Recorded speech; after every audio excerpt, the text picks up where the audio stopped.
Welcome back to another episode of Who Should You Choose, the video series where I go through the prior videos, questions, and comments and help you with your Hut lineup decisions. It is Hut XP Path Season 3 day. It looks like this afternoon we will get our new season in Hockey Ultimate Team, which I feel like is kind of gone under the radar simply because, this season was much faster, so people weren't so worn out by how long the first one went. That being said, hope to see some improvements, more packs. Again, make it as close to you can earn what you would normally earn in Rivals and Squad Battles in prior games in the XP path. That way we can play the game we want, or the way we want, like you guys promised, EA.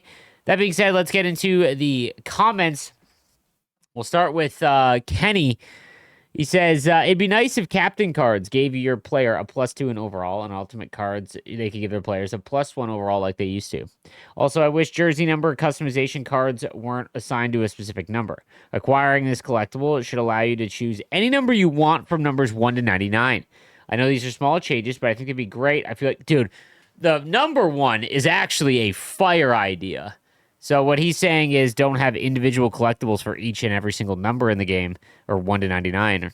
Have one, and then you could just make the selection. That's so smart. The captains thing, here's what'll happen, brother. They go back to that, and everyone just puts the captain on their best player, or it's McDavid. That's it. Like, there's no... I like the idea in practice, but that's all that would happen. It'd be, whatever is the competitive advantage. Hey, Slaves, long-time watcher, love the videos, first-time commenter. My question is in relation to Team of the Year. In your opinion, what would be the best overall to stack up for the trade-ins? I know we can't expect it to be the same as it has been in previous years, but I was wondering what your thoughts are on it. Thanks. Well, I would assume 86s. I would just be so surprised if it's 87s because internally the value on those is very expensive. So I would assume 86s. And 84s as like the minimum to get into the 86s. But I don't know. Again, it's buyer beware here. New content team doing crazy things. We don't know. I'm assuming, hey, they gave us 2 free fantasy cards. Part of me wonders if they're going to give away enough where you can make one for free. That'd be massive, so I hope.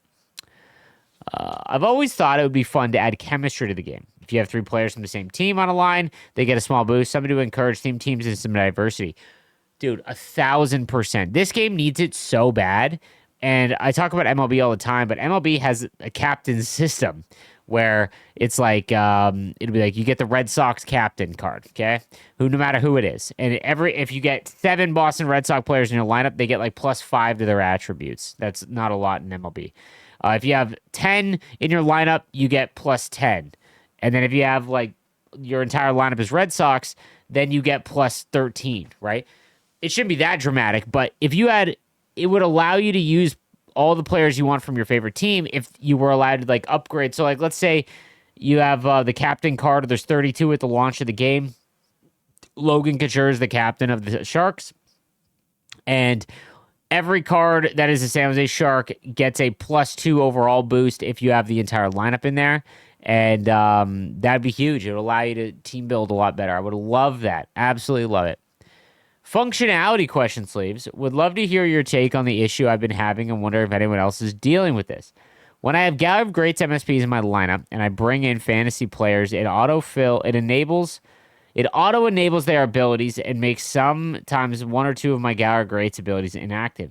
To fix it, I have to start a new lineup fresh. It's the only way. I was thinking what's happening is since they've added more 92, 93 overall World Junior Fantasy cards, it triggers 2 ability points and leaves 1 to 2 silver inactive and mucks things up. Yeah, but you should just go into the ability limits tab and be able to just hit squares or square X, I believe, and it'll reset your abilities, and then you just choose the ones you want, I would think. Hey, Slaves, love what you're doing. Go Sharks. I haven't really played Hut in years, but got around it at the middle of Frozen Forces and really like what it is. I found your Gallery of Greats content, and it helped a ton. I could use some advice. He's got Kyle Connor, Gretzky, Hull, Tikkanen, Poulin, Gartner, Anderchuk, Reinhardt, Rust. Okay, Huberdeau, Smith, Howardchuk, Woolman, Fox, Evans, Blake, Taven, and Faust. I feel like I missed a lot of early on fantasy players, and I don't fully understand how to make any of the older stuff, if I can, or even if I should, like power ups or team builders. So team builders, X factors, and icons you can still make. The older events you cannot. I don't have a big stash because I work so hard to get Hull and Iserman, only 20,000 coins. Obviously, my team has a lot of holes, and I don't know what I should focus on next or how to do so. I'm trying to grind out for Headman before time runs out on level 49. Any advice on my squad and where I can go from here, it's appreciated. Oh, and for what it's worth, I'm having a lot of fun with Ironmans off the rush. Got some sneaky goals that way. Well, you need a right-handed defenseman. Like, the first thing I would do is try and make Rob Blake if you could. That would be where I would start, and then wait for the new event. Line of questions, please. Please help me. I have enough to get another gallery of greats, but I don't know which one fits because I'm leaning to Hull, but Sacking's also a beauty. I feel like I have so many lefties. When I stack my power play, there's no space. Marner, Matthews, and Messier. Dude, they need a Matthews card. God, the only one is that 85 cover card.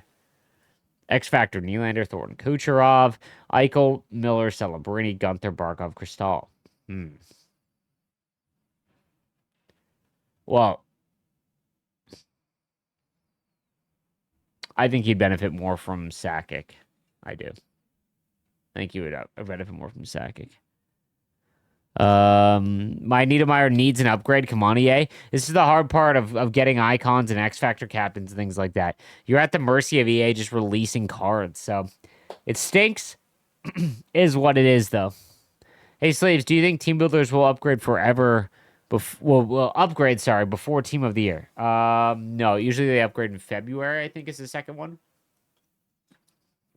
I would expect middle of February. Yo, Slaves, what should I do to prepare for Team of the Year? What should I be doing with my Gallery Greats collectibles if I'm getting ready for Team of the Year? If there is anything else I should do to prepare, please let me know. Love the vids, get what you're doing. Again, no one has any idea this year of how Team of the Week's going to work, or Team of the Year is going to work. With the Gallery of Greats collectibles, I would do the 76 times 4 or whatever set. I just think that it gives you a good shot at more cards. You probably just pull like 80 overalls, like the majority of the community, but at least you're getting fodder for other things. That would be my guess. Slaves, love your take on the Gallery of Great players creating diverse teams in Hut community. They need to have a position-only events the first 2 months of the year. That will make everyone choose the right wing they want out of the 5 choices. Example, be Kane, Kucherov, Aginla, Richard, Laine. Everyone would have different teams that way. Char needs to be something you have at work. Maybe a freak of nature icon set and just Char on Bishop. Make people really work to get those two. This would create more diverse teams. To an extent, like I said, anytime I think that they give away a card, they should give away a second card, or they should give away, like if they give away a forward, give away 3 forwards, 1 for each position. That's what I would do. Any updates on if Fleury in the 99 is worth building? No, it doesn't look like it. Mixed reviews. And if I'm going to recommend a goalie, it can't be mixed reviews. So, hey, Slaves, I have a question. As a casual player with an 86 overall team, wonder if I should make Shane Doan. He's my favorite player because I'm a Coyotes fan and seems out of reach because of the cost of team builders, especially with the Team of the Year coming out so soon. If you're a fan of the Coyotes, you need to get him. Yep, absolutely, 100%. Don't overthink it, man. I have an 86 Gallery Greats Yager, and I will have absolutely no intention of using since his skating and shooting stats are pedestrian. Compared to my other left-handed wingers, what would you recommend to do with this card? If it's tradable, I would just sell him. The guy who talked about squad battles disconnecting randomly, only the first game. This does happen to me sometimes, but not all the time. First game always, though. I think it's a bug as my Wi-Fi is fine, and it is annoying to lose progress during progression or during chores. Yeah, this is an issue. Someone in the comments from the prior video basically said that every time they play a squad battles game, the first one of the day, it like kicks them out in the third period. It's so weird. Why not quick sell the B&D cards? Because you never know when you might need them.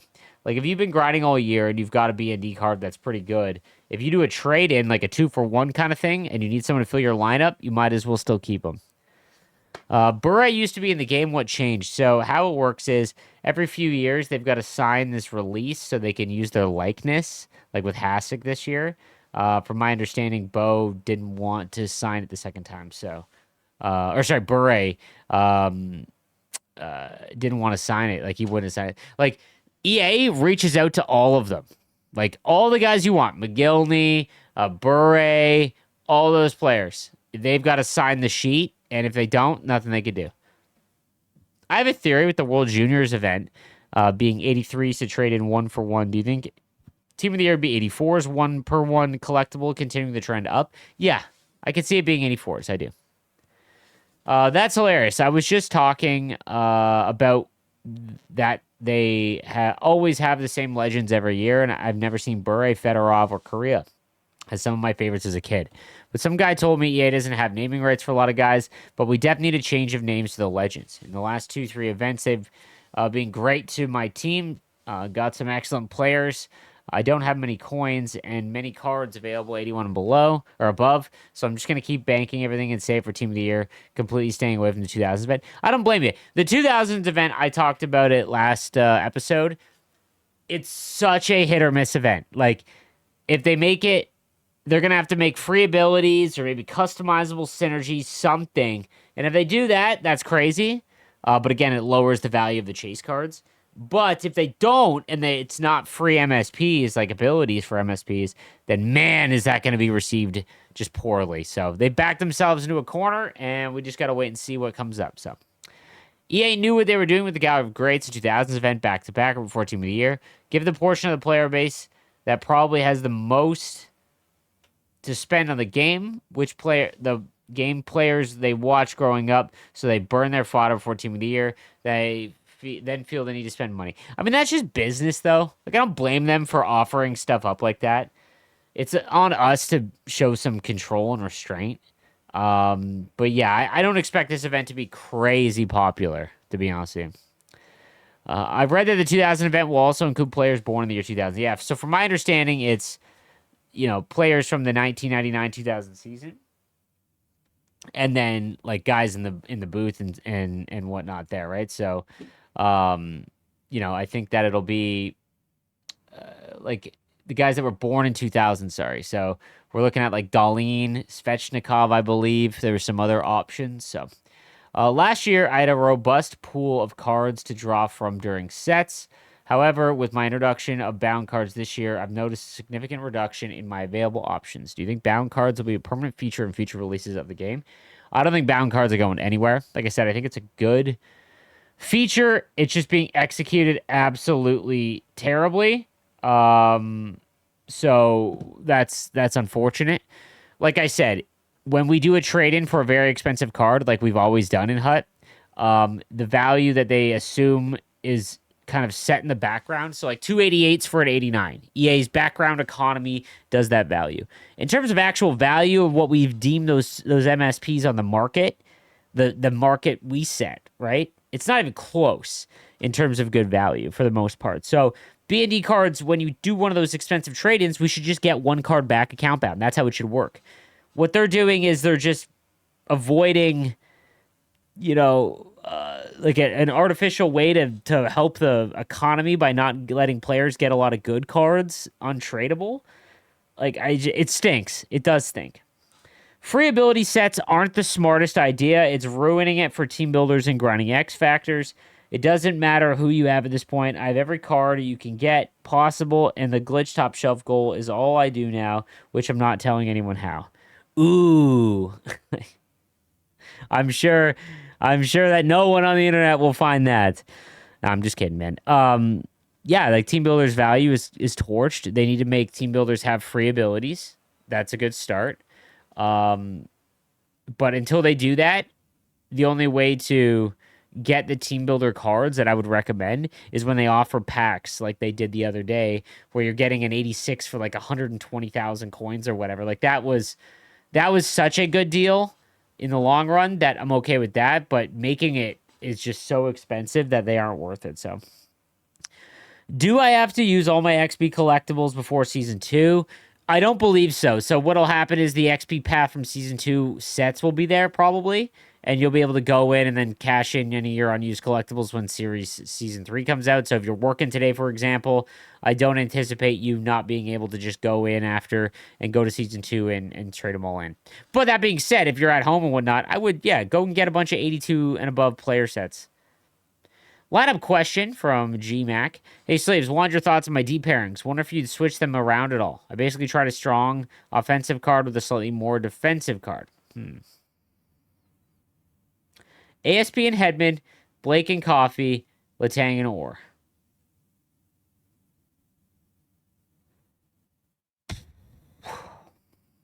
I would go Gallery of Greats, Coffee, then Orr, then Hedman. That's what I would do. Hey, Slaves, I'm wondering if it's worth using the 77s I have in Team Builder set for them, or I should throw them in the X Factors. I already have host set. I'm over halfway to making my third captain. Have a great one. I mean, if you're...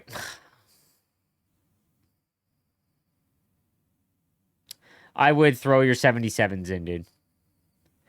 Owen Nolan MSP would be crazy. It'd be pretty good. Would love, and it fits the bill where every event needs a shark. So, I could see it. Icons need to be updated a bit more frequent basis. I used just as many resources to make Lindstrom as the guy that made Gretzky, for example. Yeah, Lindstrom is the same overall as he was on release day. 99 and many others already have 2 new cards released. They should have just kept the old 1 overall increase per month, as it's exactly the progression we are currently on, assuming 89 to 90. Lindstrom is coming to our next event. I know there was a lot of grumbling at the beginning of the year. The base power up icons didn't upgrade past 83. In hindsight, I guess EA made the right call because all they would have been only 84 to 85 or all at this point and would have been absolute all but useless. Yeah, I don't disagree here. They need to upgrade more. They're releasing fewer cars than they ever have. They're doing it on fewer content days. And I don't know what the fix is, but my goodness. It's good the abilities are free from the Gallery Greats event. The restriction on ability is stupid. NHL 24 is perfect. It had problems, but the cards rewards were all good. Yeah, in terms of content, I preferred the NHL 24 content for sure. But I think that NHL 25 has all the tools necessary to be the best Hockey Ultimate Team game. Like, it's not close. The XP path alone, if done well, where you can just log in, play whatever mode that you want, and get good rewards via the XP path. That's the dream, What up, Slaves? Bit of a long one, so I apologize. I haven't played since NHL 23. Played since 17 before that, where I was quite good. Got 17 wins of champs to top 100 on PS4 a few times. This game feels completely different. Got the game 4 days ago. After buying the PS5, my old addiction to HUD is back. Anyhow, just need some general advice on how to move forward with my team and events, since a lot of seems to have changed since I last played in terms of card value and such. And watching a lot of your vids in order to catch up. But how do I even get a ton of cards and coins that I can make MSPs and buy my favorite players? Do I just trade in for collectible packs? Yeah, that's one way. That is one way to do it. Moments would be the other. Moments is a very underrated way. I spent my 4,600 points I got from buying the game on Team Builder packs and got Backstrom since I'm from Sweden. Just love the guy. Love that, dude. Spent Frozen Force Gallery Gates collectibles on 87, 88 B&D players to become competitive quicker. Been buying up 84 to 85s on the market for Team of the Year, but it's hard to tell if that's the right move. Again, we have no idea. I know I'm lacking a right into D, but I want to save for Team of the Year Kucherov since I'm a Tampa fan. What do you think about moving forward in HUT this year? Don't care about X Factors icons because of the cost. Pretty much with no coins and limited cards. So he has Scheifele, Miller, and Backstrom. Oh, dude, you need to try and make Yzerman. That would go a long way on this team. I would try and make Yzerman before the event is done for sure. That is going to do it for today's Who Should You Choose? I apologize for the lack of energy. I am just so tired today. That being said, I will have a full breakdown of the Season 3 XP path once we get it. I'll go over all the new cards, if there's any changes to the mechanics and the rewards. So be sure to tune into that video a little bit later on. But I want to thank everyone for hanging out, and I will see you guys later on with Season 3 of the XP path.